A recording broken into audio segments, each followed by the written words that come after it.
वरदान प्राप्त होते ही जलंधर की शक्ति कई गुना बढ़ गई। अब उसे विश्वास हो चुका था कि इस सृष्टि में कोई भी उसका सामना नहीं कर सकता।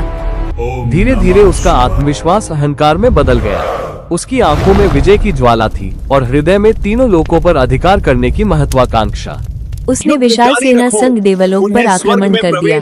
आकाश रणभूमि बन गया, दिशाएं शंखनाद और अस्त्रों की टंकार से गूंज उठी। देवराज इंद्र ने वज्र उठाया, वरुण ने समुद्र की शक्ति प्रकट की, अग्नि ने ज्वालाएं बरसाई, परंतु जलंधर के वरदान के आगे सब निष्फल हो गया। एक एक कर सभी देवता पराजित हुए। देवलोक का सिंहासन हिल उठा, स्वर्ग में भय और निराशा छा गई। अहंकार की पराकाष्ठा तब हुई जब जलंधर ने माता लक्ष्मी को अपनी बहन घोषित कर दिया। क्योंकि लक्ष्मी समुद्र से उत्पन्न हुई थी और जलंधर भी समुद्र पुत्र था, इस संबंध का आधार बनाकर उसने स्वयं को विष्णु के समकक्ष मान लिया। फिर उसने साहसपूर्वक भगवान विष्णु को युद्ध के लिए ललकार दिया। ये केवल युद्ध की चुनौती नहीं थी, ये देवताओं के स्वामी को सीधी चुनौती थी। अहंकार में अंधा होकर उसने एक ऐसी मर्यादा लंघ दी जिसे पार करना स्वयं विनाश को आमंत्रण देना था। उसने माता पार्वती पर भी बुरी दृष्टि डालने का साहस कर लिया। उसके मन में यह विचार आया कि यदि वो कैलाश की अधिष्ठात्री देवी को प्राप्त कर ले तो उसकी शक्ति और भी बढ़ जाएगी।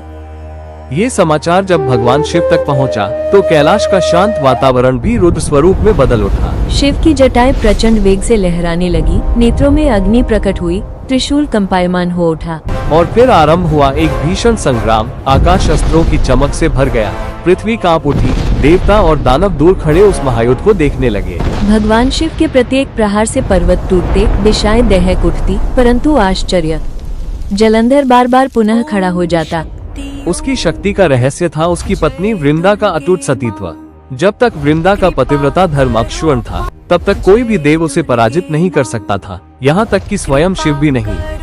युद्ध चलता रहा, पर परिणाम अधूरा रहा। अब ये केवल शक्ति का संघर्ष नहीं था, ये धर्म, मर्यादा और पतिव्रता शक्ति की परीक्षा बनने वाला था। जिसे स्वयं शिव भी पराजित न कर सके, उसे अब कौन हराएगा? कैसे टूटेगा वृंदा का अटूट सतीत्व? क्या धर्म की रक्षा के लिए कोई दिव्य लीला रची जाएगी?